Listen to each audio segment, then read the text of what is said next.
what I see is a steep erosion of the rule of law.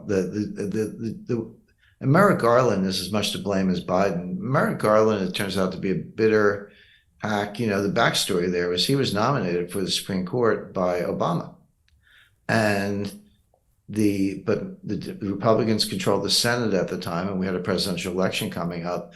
And Mitch McConnell said, basically, we're not going to act on it. I don't know if he said that in so many words, but he said, no, we're not putting your guy in. We'll have an election if you win, maybe. But Trump won that 2016 election. And then they got Gorsuch and Kavanaugh and Amy Coney Barrett. So Merrick Garland was deeply embittered by that. He said, hey, I got nominated for the Supreme Court, but I don't get a hearing. I don't get a vote. No, he didn't. But now he's the Attorney General. And he's weaponized this, and he doesn't care about the rule of law. He's just crushing Republicans, and you see it over and over. So that has happened. As far as the impact on Trump, I mean, what I ask myself is, Trump is, I always go back to that Elton John song, "I'm Still Standing," and I like the song. It's got a nice melody, but it's like, no matter what you throw at me, I'm still standing. Well, so far that has been true of Trump. Here's Trump's political problem, then I'll flip to the legal problem. He has the most solid base I've ever seen. And there's a park down the street from where I live. There's a guy sets up 4 or 5 like beach chairs in the park, minds his own business, but he's got these Trump flags, American flag with Trump's picture on it, Trump and all this. And by the way, it's a very liberal neighborhood, but he just sits there and enjoys the day and invites his friends. He's not a protester. He's not burning anything down. He's just got his Trump flags. So that base is, you can't touch it, you can't budge it. But the problem is it's 40%. You can't win with 40%. Now you need, technically you can say you need 50% plus 1, but it's not even that. You need 50% plus 1 in a set of states that collectively have 270 electoral votes, which that formula doesn't mean more than 50% of the country. It could be 44% of the country, but if you get the right states, you win. But Trump needs that extra 5 or 7 or 10% in a certain number of states, and he can't get there. The 40% doesn't go down, but he hasn't shown the capacity to make it go up because of the Trump haters, basically, and the independents who don't want to go his way, and the women. But they're half the electorate. So that's his problem, and he has not shown the capacity to kind of grow out of that and appeal to the middle. And I'm not saying he should change his positions. He won in 2016, and partly because Hillary was like the worst candidate. Hillary Clinton was the worst candidate. He was fortunate in his choice of opponents. But now that, anyway, so they're pretty entrenched. But he could win.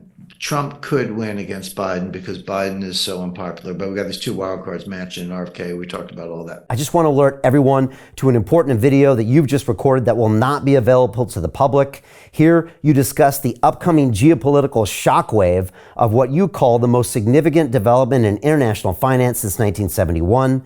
But then you explain how anyone can position themselves to profit from this crisis.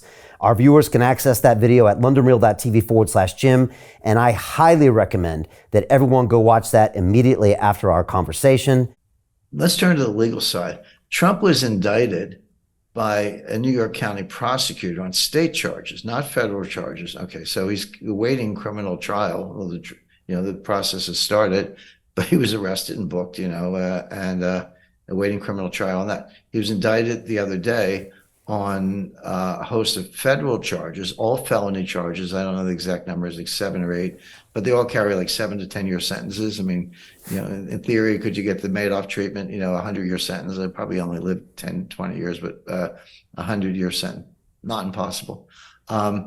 There's another state grand jury sitting in Georgia that, by all reports, may indict him for tampering with the Georgia state electoral process, calling the Secretary of State and saying, hey, can you find me some votes, whatever.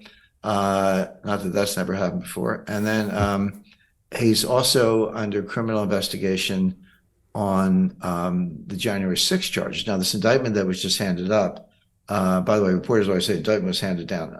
Indictments are handed up to the judge. So that's a pro tip. If you hear a reporter say handed down, they don't know what they're talking about. The indictment was handed up. That was on the mishandling, so-called, of the classified documents.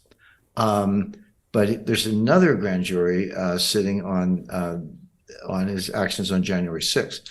So you could be looking at two more sets of indictments on multiple charges. So at what point is even the guy who you can't take him down, suddenly it's like you're a defendant in three separate criminal cases, or maybe four separate criminal cases, 2 state, 2 federal, 4 grand juries, all going on at the same time. How do you even show up your testimony? I'm not making light of it. I'm actually quite the opposite. I'm saying there could come a time when that base erodes, when people say, you know what, it's just too much. It just hurts my head.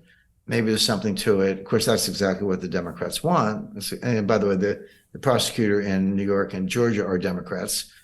This is part of the weaponization thing we talked about.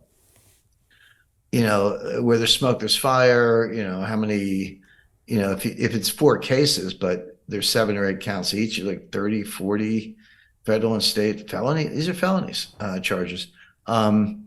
At what point does it possibly wear him down, despite his energy, wear the electorate down?